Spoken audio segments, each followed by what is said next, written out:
Es ist dem Feind gelungen, die Front in breiter Formation zu richten. Und im Osten ist der Feind bis zur Linie Lichtenberg, Marsdorf, Karlshorst gelangt. Mit dem Angriff Steiners wird das alles in Ordnung kommen.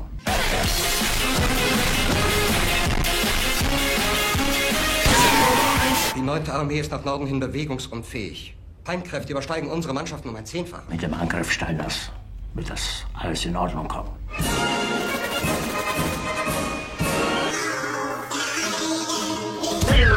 Mein Führer, die 12. Armee marschiert nach Westen Richtung... Dann soll die Armee kehrt machen!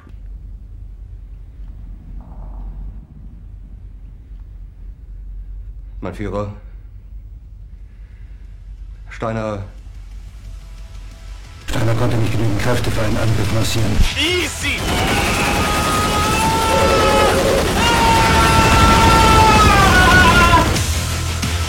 You are like the battle power of Russian band!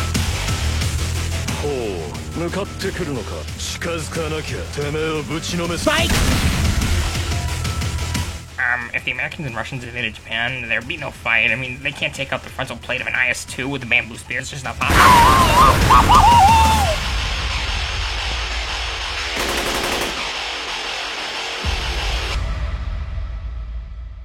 Welcome to Forgotten Hope's Secret Weapon, the most chaotic mod for Battlefield 1942 that you can now do alone.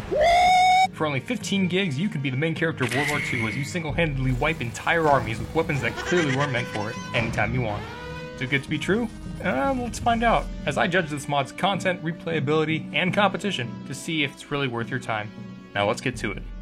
Before I continue, be sure to like and subscribe because, there's a lot to unpack here. With the map pack, there are 28 playable countries and hundreds of weapons included with the random classes and helpful pickup kits scattered across each map, including everything built by the major powers, M1 assault rifles, which are actually real, the Nazi testicle mobile, which is also real, a mortar that fires tear gas, the Schwerer Gustav, the rat tank with a walkable interior, UFOs with death lasers, a dancing tank destroyer,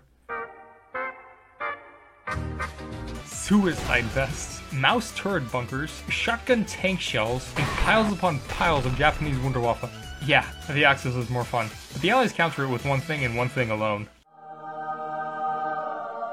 Which has not only heat rounds, but also shotgun rounds, and is apparently so light you can run around and fire it like a skinny Sudanese militiaman. The effects for these weapons are very visually pleasing, and contribute to this being the best that Battlefield 1942's ever looked. But it isn't all fun and games.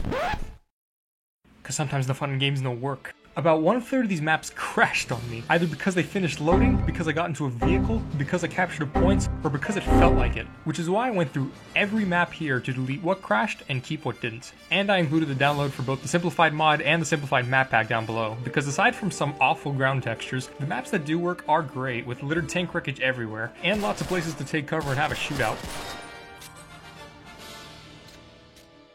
This part's more of a mixed bag, mostly because the bots are also a mixed bag. For one, they cannot capture points for shit, which means you'll almost always be playing on the attacking side. Some bots will also occasionally surrender and not shoot at you at all, but the majority of them will use everything, including guns, machine guns, Panzerfausts, recoilless rifles, throwing satchels, tanks, or strafing to try and kill you. Except for gun emplacements. They don't really like those. Thank God. And that's honestly enough with how fast and powerful the vehicles feel. The scopes and third-person camera do the job, and no matter if it's a Limptic or a big one, you will feel the power. And again, the download I've provided has most of these broken maps scrapped, so A+ for when it does work. Since the sheer content beats out every 1942 mod in existence, the competition for this round will be none other than Forgotten Hope 2, the supposed successor for Battlefield 2. Because it's made by the Forgotten Hope team and not the Nippon Secret Weapon team, it does have a lot less weapons and maps than this, but does its best to deliver a complete World War II experience with bigger maps, better gunplay, and a really clean UI. However, the maps feel a lot more bland, I guess. Secret Weapon has a lot more wreckage and stuff mentioned previously, which is absent here, which ironically is more like Battlefield 1942 if that's what you dig. And more importantly, every action you do is a lot slower compared to Secret Weapon, especially the sprinting, which really does not go well with the bigger map sizes. I understand this was for realism, but this also should be fun, and when everything I'm doing is almost snail-like compared to Secret Weapon, I know which one I'd rather do on my own. Because yeah, the gunplay is really going for it, but if I wanted just that, I'd do World at War. And that actually has tanks as well. That's it on your scum! Overall, I know it's a broken record to talk about what a game could have been, but this deserves the exception because it is 99% of the way there. If every map had excellent pathfinding and bots using more stuff around the map, it would hands down be the only World War II game worth having. Should you try it now though? Depends on you. Have time for the events and MLG skills?